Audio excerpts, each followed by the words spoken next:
20-year relationship destroyed by cheating wife. Before we begin, a quick favor. If you enjoy content like this, please click the subscribe button and support the channel. This way, you'll ensure you never miss amazing videos. It's about 2 years for me, 40 million from DD with my cheating ex, 39 degrees Fahrenheit. We were high school sweethearts at the end of her senior year. I had just graduated and met her working in a video store in a small suburb. We were close friends for about 6 months, and eventually it led to me getting up the courage to plant a kiss, and the rest, as they say, is history. Unfortunately, as this tale has found its way to the sub, we all know it didn't end well. I had never really had friends who cheated, never heard anyone talk about it, and I had no idea the amount of trauma that was on the way. It was a random occurrence that I had even found out. My folks were visiting, and my ex took off to go to a coworker's wedding in another state. She had told me about the event about 2 weeks prior. My ex had a few friends that weren't mutual, nothing out of the ordinary, but there I was watching a movie with the folks and realized I misplaced my phone during the day. I was holding my iPad and browsing during the flick and tepidly shifted to the Find My iPhone feature. Married for 10 years, we had a lot of accounts tied together, and iTunes was one of them. Instead of my phone being first on the list, it was hers. Instead of being out of state, she was at a local hotel about an hour away that doubles as a popular brewery. They hold weddings there all the time, and I was sure that was it. I'd find her there with her co-workers. Around 8 p.m., I made it out to the hotel and couldn't find her anywhere. Looking for 2 hours, I narrowed the GPS to a certain wing. She wasn't in the restaurant, so I did my best Eddie Murphy impression. That's what I call it when you con your way into somewhere you shouldn't be or get free stuff, because Eddie was a master of that in all his early movies. I head to the front desk and say, "Gee, my sister was at that wedding earlier, and I'm afraid some guy took advantage of her cause she's drunk. Can you give me the room number?" After slight hesitation and asking me to provide a phone number, they pointed me to the room. My heart raced as I turned a couple corners now, knowing what I was going to find. I knocked on the door and tried to channel Eddie again. "Room service?" I mentioned in the most pleasant tone I could muster while hiding my anger and rage. A male answered that I must have the wrong room. Immediately, my cover was blown. "I think I have the right f***ing room. How about you open up so we can have a conversation?" My cheating spouse starts texting me. Finally found out the jig is up. She says she wants to talk in the morning and that she refuses to come out of the room. Oh, okay. Stay the rest of the night with your lover. Got it. I linger for about an hour just to see if they'll come out. At this place, the restrooms are in the hallways, European style, but neither person emerged and I gave up. I went and took photos of her car for some kind of proof and went home heartbroken to a sleepless night. She asked me to meet her in a public park where she knew there'd be people. She actually said that. Oh, okay, never ever laid a finger on you or raised my voice at you in 20 years, but now domestic violence is a concern. Making her wait, I get to the park a few minutes late and realize that my expectations are still off. Even though I got the coldest shoulder the night before, I was ready to make this work, to fix it. I came with a forgiving heart, expecting remorse. Surely my wife of 10 to 11 years wouldn't gaslight our whole existence. She's in tears, says she's sorry. Looks like the whole time she's just sorry she was caught. Told her how I found out and she smirked at it. We discussed her coming home and I was both appalled and mesmerized to hear I just can't go back to the way things were. I'm so trapped there. 300, so she's the victim, right? She spent 3 days in a hotel downtown, presumably just spending time with her lover, trying to decide if she should come back home. The AP was in a relationship too, has a 12-year-old son, and maybe that baggage was too much for her. She came home, completely listless for a week, would hardly speak to me, demanded we sleep in separate bedrooms. Claims she'll work on this, but just needs space after all she's been through. She's done seeing the AP. We do the right thing and start marital counseling. Session 1. No further details come up. I asked for transparency, and I've been going nuts researching affairs on the internet. She just maintains she can't go back to the way things were, but in no way can verbalize why our life wasn't happy or fulfilling enough and what is meant by her statement. Luckily for me, the therapist spots something and poignantly asks, "You've ended the affair, right?" Shock and awe. She hadn't. Well, I was going to call him and let him know, but I haven't yet. As I began the slow troll into the trickle truth, she confessed somewhat that she'd been with for at least 1 year prior. It was unbeknownst to me, utterly and completely. Still happy in the bedroom, and she manipulated me with gifts. At one point, she gave me a watch that was engraved on the underside, "Loving you more every second." She'd remember to send me texts and call when out of town on business affair frolicking. Eventually, I'm just a ball of tears and weighing my options of going to jail, just getting out of this crap right now, or sticking in the marriage I'm so committed to. I love this woman with every ounce of my being. Session 2. Transparency is abysmal. In fact, my wife has turned off location sharing on all devices and changed all her passwords to everything. Oh, okay, how dare I ask for such a thing when she's so damaged and in mourning. Cheating ex asks for an open relationship and that'll fix everything. I'm appalled. appalled and desperate and just in a terrible mental state, and shamefully, I agree. I think I secretly know that it's over, but don't know how to get my physical self to agree. The therapist corners her saying she needs to break it off with the AP, still no word on that, and that polyamory might not be healthy at this point in our relationship. My ex vows never to go back to therapy because that lady was mean to her. Oh, okay, starting to see a pattern here. I cry every night deep in terrible sobs. This woman who loved me and shared the utmost intimacy all of the sudden doesn't want anything to do with me. We pass each other around the house like ghosts of our former selves. I yell and scream at the world randomly from time to time. It's the darkest period I can recall in my life. We have sex. I think it's makeup sex. But when we're done, she says she just needed to get off and that we never really loved each other. Ouch. Oh, okay, here I thought we had a great relationship that never lost its spark. We were intimate in the bedroom 2 to 4 times a week always. I make a move, maybe it's a mistake. I download Tinder and go on a couple dates. I actually tell the people I'm married and probably getting a divorce. I was super transparent before meeting up with these people. One told me if I finalized the divorce to give her a call cause I'm a great guy. The other took me home to her bed. I wished I would have waited, simply because this gave my ex firepower and mild justification for the affair. We'll get to that in a brief moment. I'm almost done with the crazy train. The same weekend she goes on an overt camping trip with her AP, tells me about it in the name of transparency. Meanwhile, doesn't validate anything else I'm asking about. It was this setup that made me continue to feel worthless and why I slept with the Tinder fling. By Monday, I've had enough. Astonishingly, I'm still willing to work through it and repair the marriage that isn't there. WS goes on a business trip, and at this point, I really have no idea what's going on. There's absolutely zero trust. I call her and demand, you leave this man, you commit to loving me, you rebuild this trust immediately, or I'm leaving before you get home. She responded that she just wasn't sure she could do all those things. It is no longer a marriage, but a disaster that needs a cleanup crew. While she's away, I pack all my necessary belongings, grab the dog, and move in with some friends. She really didn't think I'd do it. She called me sobbing that night. Why had I moved my stuff out? Total trip to crazy town. I told her she'd better act soon, that after nearly 2 months of dealing with this, she needed to make a decision. I could no longer live with her as part of this situation, and that time is expiring shortly. I told her more than likely in 2 months or less, I'd probably be firmly planted in the divorce camp, that she'd done nothing to work toward my side and done nothing but make abusive comments with her selfishness and endless need to be validated by men. She responded to this by telling me it was my fault for finding out about the affair. In her words, she wasn't looking for a way out, but would have played the good housewife role for the rest of our lives if I just wouldn't have found out. I was sickened and almost driven mad by what I heard on the phone. Who was this person I thought I knew, who I shared my life with, who valued me so little that I was a throwaway object, or at most only there to placate her wants and desires? She backpedaled and exclaimed, "This could be a good thing. We'll grow into something new and we'll go on dates together and be excited to see each other again. If it's meant to be, then we'll get back together." Seriously, WTF? Even in this state, I knew relationships are something you work at and that love is a practice, and I was getting none of that from this horrific shell of a human being. About a week later, I tried meeting up with her. She said she wanted to discuss the divorce. It really just ended up being her wanting to flirt with me and then control my advances. She'd say how much she cared about me, but if I tried to touch her leg, she'd say she wasn't ready for that yet. Since I'd moved out, she insanely also moved out and was paying double rent by getting a nice city apartment just a couple blocks from the bar we happened to be at. When I offered to walk her home, she scoffed and said she'd be fine, and also wasn't ready for me to see her new place. Oh, okay, so been your husband nearly 11 years, together for 20, and now I can't touch your leg or walk you home. Alone with the dog in my new rented room at my friend's, I bit the pillow hard and sobbed harder that night than ever in my life. It wasn't wants or desires this time, but I knew it was over, truly over. I knew the woman I loved was gone, maybe the rose-tinted glasses were lifted, but I knew it would be in my best interest to never interact with this person again and cut them out of my life. I was devastated because I truly and deeply gave my love to this person and thought all these years it had been reciprocated. As my therapist and many on here have told me, I was the lobster in a pot. I didn't see the red flags when she hated on my friends or told me her friends hated me. I didn't see the red flags when she'd buy me close and parade me like a trophy. Oh, okay, well, I'm kind of fit and handsome. I didn't see the red flags when she started traveling endlessly for work, nor did I see them when I asked her how she really felt and if there was anything that could make our relationship better. Part of it is the eyes of love, and part of it was her nasty manipulation that I couldn't see until now. Nothing was ever enough for her. Not my job, not our house we owned, not the work I did on the house. It was all a ruse that fit perfectly with my codependency. urgency. I wanted to fix things and to be good enough. And she was very capable at causing enough disaster and dangling enough carrots to keep me engaged. I wasn't looking to have love reciprocated, but to love her so much it was enough for both of us. With my head clear, I resolved that the divorce was going to happen, and with her crazy attitude, it meant I was filing all the paperwork. I wish I could end this mega rant here, but you've only seen the awakening this far. The claws are about to come out. We hadn't spoken in 3 weeks, and I felt like I was making the right decisions in my life. I'm surrounded by friends, moving forward and gaining some clarity. I've realized the trap that I was in and made a firm decision to not get back together. Ring, ring. Oh, who could that be? It's my WS. We were supposed to meet for coffee to discuss the divorce and entangling paperwork. She tells me she can't make it at the designated time, but to text her 2 hours later and we can meet up. Fine. I follow suit, jumping through more hoops, and upon texting, she tells me she's up at the nearby family mountain cabin and that I should come up for the week and stay with her. Oh, okay, I'll just cast aside all my integrity and small amount of self-respect I just discovered to jump back in the sack. Hell no, we won't go. I decline the invitation after stating the importance of working through the divorce process. She gets flustered and somehow kind of angry that I'm not willing to drop everything in my life and come running up to the cabin. I ask her what about the AP,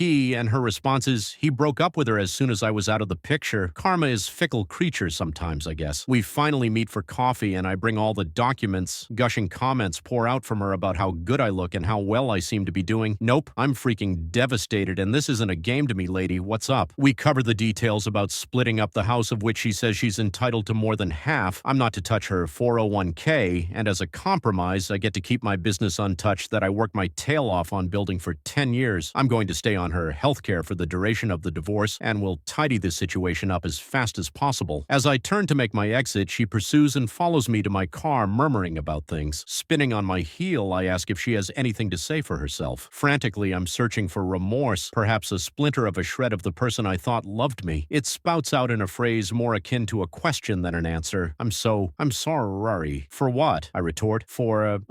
I'm sorry for what I did. The words trailed off as if released by the smallest church mouse in Zootopia. It was a benign effort that reeked not of remorse in action, but shell shock from being caught. In a way, it was helpful. It let me know that my assumptions were now correct, and that I knew where I stood. She wasn't sad because of anything she did, only that she had lost me as an asset with her cover blown, and now wanted this man back in her life who at one time would do absolutely anything for her. It was the only apology I would ever receive. She asked me what our narrative is going to be, and I paused trying to discern the question. Yeah, like, what are we going to tell people? What are we going to say happened? That maybe we just mutually decided to see other people or something? What's our story? Oh, okay, holy shit. Yet our story, well, you can say whatever you want, but I'm absolutely going to tell the truth to anyone who will listen. That is what happened. You broke my heart. You stepped out on marriage, and now you want your cake. I've had enough, and I don't need to create a story to feel better about myself. Kay, bye.